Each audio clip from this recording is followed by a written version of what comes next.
Is it possible to love a video game if you dislike its concept? Over the past 2 months I have been playing a little game called Destiny 2. I have never really been into grinding loot hunting games. I think my passion died with Diablo 2 back when I was a kid, though to be honest I had unfinished business with the Destiny franchise. I quit in 2018 prior, and even before that I honestly barely sketched the surface, so it was time to give Destiny 2 another shot, especially as I had heard the game had gotten a lot better over time. I also thought it would be a good thought experiment, a guy who prefers compact linear experiences forced to play a huge never-ending game with very little reaction, and after 215 hours played, even so I have a lot to criticize. I ended up enjoying Destiny 2 a lot more than I thought I would. One of your first question to any YouTuber should be, does this person actually play this game because he wants to or just because he is covering it? It's not always easy to stick it out with a game you are not into. If you do, you might not be in the best mental state to critique why the game. It's also hard to drop it when it's your job and you have already invested some time into it. It's sort of a sunk cost situation, and you know what I mean. So a lot of the time you might end up watching someone play a game or cover it who is not into it 100, and it should say a lot about Destiny 2. When I say I play this game on a daily basis for hours at a time just for fun, however, this is not how it always was. I had a pretty miserable time for the first few weeks learning Destiny 2. And I can now best sum up by saying Destiny 2 is rewarding for veteran players, but probably one of the hardest games to get into for anyone who is not. Firstly, it's very mystifying endeavor just to try to buy this game and understand how to play, or frankly what this game even is. D2 is a free-to-play game technically. What I got it priced at Bungie is they give you a lot of content here.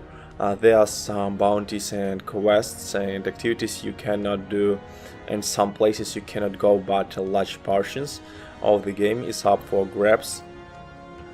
You will never get to the end game or reach the highest power level, but you can try a lot of things, and it's shocking this day and age to see a game that is generous, especially without Mr. Stations shove down your throat from the get-go. Destiny 2 does have the ever worse trading store, which is for money, but it only sells cosmetics.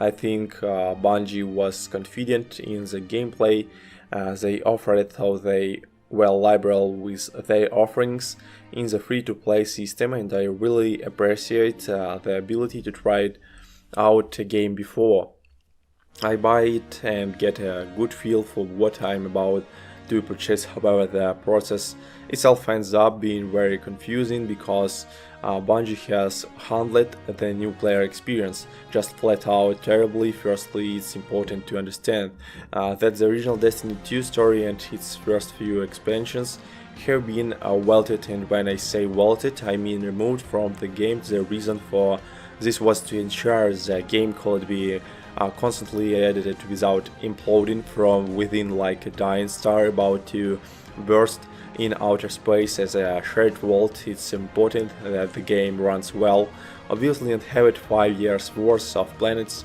and content is apparently what would bottleneck the game, so they removed the original Red War campaign, which was the original story as well as preceding stories and these expansions. And man, let me tell you, without these expansions and campaigns, playing Destiny 2 today is so confusing, as it makes understanding the story basically impossible. You begin the game by selecting a character class, which, by the way, kudos to Bungie for developing some of the coolest art in any space. Themed video games, classes, weapons, armor, spells, skyboxes and environments. Flat out incredible looking, and the overall style of the game is sleek despite overly complicit menus and crazy long load times the campaign starts.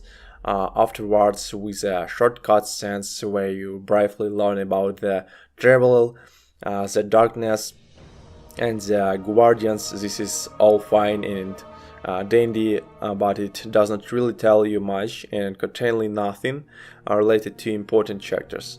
In the game proper now you awake next to a ghost who tells you that you need to get to the city for some reason and talk to a guy named Zavala. For some reasons, so I meet up with this game and name it Shadan from you know nothing about, and he sends you do some random boring quest while a bunch of people, places and things are dumped on you as you try to figure out what on earth is happening. 3 hours later you get to the tower where Rain, you walk through an empty city and introduce yourself to a bunch of NPCs. It's pretty dry and that's your story at this point. It's up to you to figure everything else out, where to go, what to do, the lore, reputations. So, thanks for watching, subscribe to my channel and play game!